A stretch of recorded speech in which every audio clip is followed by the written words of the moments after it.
Alors, ça va? Moi, je vais très bien. J'espère que ça va très bien. On va faire très vite ici pour comprendre où on va dans la vie. Il y a quelques points qui vont certainement t'aider à avancer et à progresser. Quelques points qui vont certainement t'aider à progresser et à avancer si tu fais attention. D'accord? On y va. Numéro 1.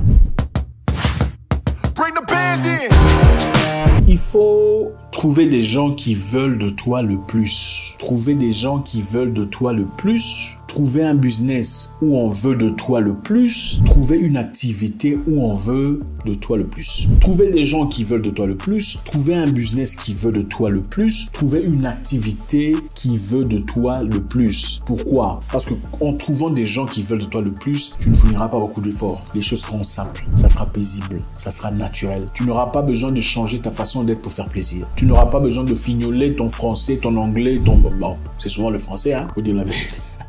Les anglophones s'en foutent. En anglais, tu peux faire des fautes d'orthographe, des fautes de prononciation, on va pas te corriger. Mais les francophones, non, c'est pas comme ça, c'est anticonstitutionnel. Donc bref, trouvez des gens qui veulent de vous le plus. Vous n'aurez pas besoin d'aller demander des habits des autres pour aller dans une fête, d'accord? Vous n'aurez pas besoin de vous casser en quatre pour refléter une image qui n'est pas de vous. Trouvez un business où on veut de vous le plus. Vous ne travaillerez pas un seul jour de votre vie, ok? Parce que là, ça sera très facile, ça sera paisible. Tout le monde sera en train de travailler dans un objectif commun. Trouvez une activité qui veut de vous le plus, c'est-à-dire l'activité que vous aimez. Et généralement, si ce n'est pas une activité que vous aimez, ajustez-vous. Mais que ce soit une activité qui vous apporte une certaine confiance, un certain bonheur intérieur. Ok, numéro 2. Le plus important des atouts pour réussir dans quoi que ce soit, c'est de devenir un étudiant éternel. Le plus important atout pour réussir dans n'importe quoi, c'est de devenir un étudiant éternel. Pour réussir dans peu importe ce que vous voulez. Que ce soit le stock market, que ce soit l'exchange, que ce soit le diamant, que ce soit le hacking, minérer, mining, que peu importe l'activité dans laquelle ou dans laquelle vous vous lancez, devenez un étudiant éternel. Étudiant éternel, c'est quoi? Prenez un livre, lisez. Vous voulez devenir entrepreneur depuis le début de l'année, vous avez lu combien de livres d'entrepreneuriat? Oh, je suis leader, d'accord. Mais depuis le début de l'année, vous avez lu combien de livres de leadership? Aucun livre de leadership, vous voulez devenir leader. C'est dans quel sens? Vous parlez de l'entrepreneuriat chaque jour.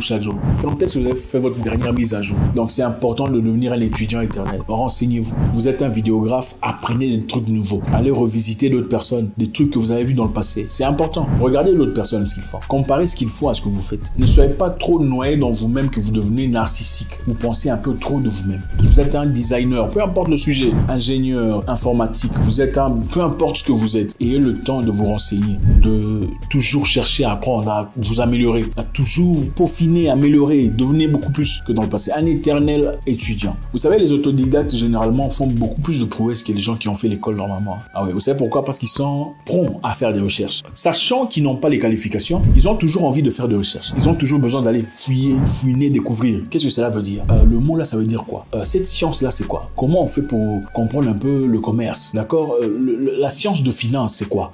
La science monétaire, c'est quoi? Les autodidactes sont naturellement des gens qui vont faire des recherches. C'est nécessaire. Chose que vous ne voyez clairement pas, en tout cas pour cette génération, pour beaucoup de gens qui ont eu des licences, qui ont eu des doctorats. Enfin, doctorat peut-être pas, mais oui. Pourquoi? Parce que quand tu as déjà un titre, pourquoi tu as envie de faire des recherches? Parce que d'ailleurs, pour devenir docteur, très souvent, il faut naturellement être une personne qui aime faire les recherches. Ce n'est pas n'importe qui. Parce que la plupart d'humains aujourd'hui ont simplement besoin d'avoir un diplôme pour qu'on dise il est diplômé, c'est tout.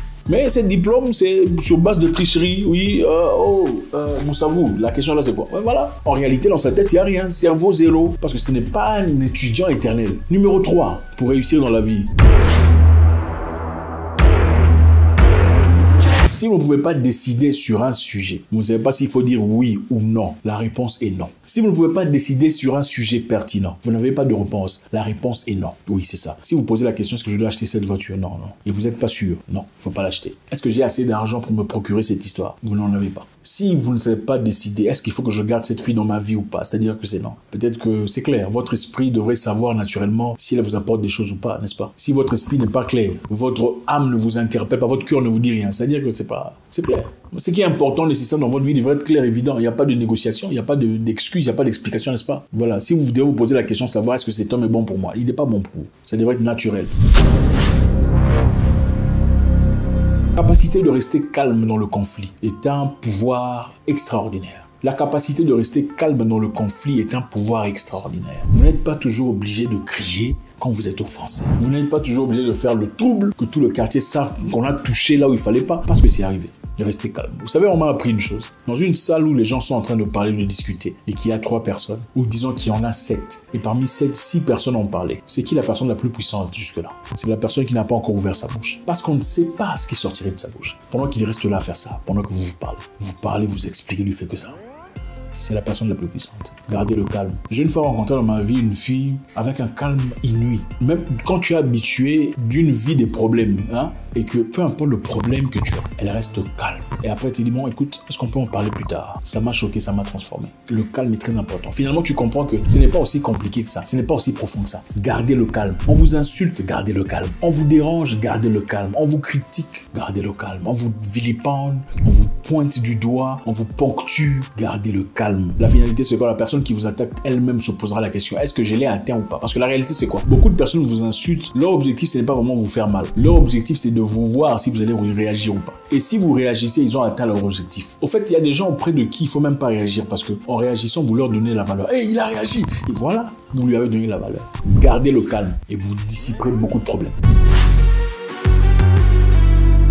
Si vous n'avez pas besoin d'être aimé, vous devenez intouchable. Si vous n'avez pas besoin de faire plaisir à qui que ce soit, vous devenez intouchable. Vous devenez intouchable quand vous n'avez plus besoin de faire plaisir à qui que ce soit. Voilà. Il faut chercher une certaine indépendance. Évidemment, pour y arriver, cherchez une autonomie, cherchez une façon de vivre seul. Ne soyez pas dépendant, ok? Cherchez vos moyens alternatifs. Voilà pourquoi on vous a toujours encouragé d'avoir plusieurs moyens de revenus, plusieurs moyens de substance. Quand vous avez plusieurs moyens de revenus, plusieurs sources de revenus, on ne peut pas vous bloquer. Ça devient vraiment très difficile de le faire. Vous pouvez vous exprimer comme vous voulez. Vous pouvez exprimer vos pensées les plus profondes parce que personne ne peut vous bloquer, vous êtes indépendant. Cherchez l'argent, femme ou homme. Et pour les femmes aussi, d'ailleurs, en Afrique, il y a beaucoup d'hommes aventuriers qui vont vous passer votre temps. Cherchez votre argent. Il ne pourra pas vous contrôler. Parce que généralement, les gens qui ne sont pas bien, les hommes qui ne sont pas bien, c'est vrai, il y en a pour te contrôler. Et si c'est lui qui te donne l'argent, il va seulement vous freiner. Regardez l'homme. Vous voulez connaître un homme, regardez comment il se comporte quand vous êtes en conflit. Même pour les humains en général. Regardez comment il se comporte quand vous êtes en conflit. S'il te donnait l'argent, est-ce qu'il a arrêté? Donc il sait que tu as besoin de son argent pour payer le transport, pour payer le loyer. Est-ce qu'il a arrêté de le faire parce que vous êtes en conflit? C'est quelqu'un de très mauvais, de satanique. Attention,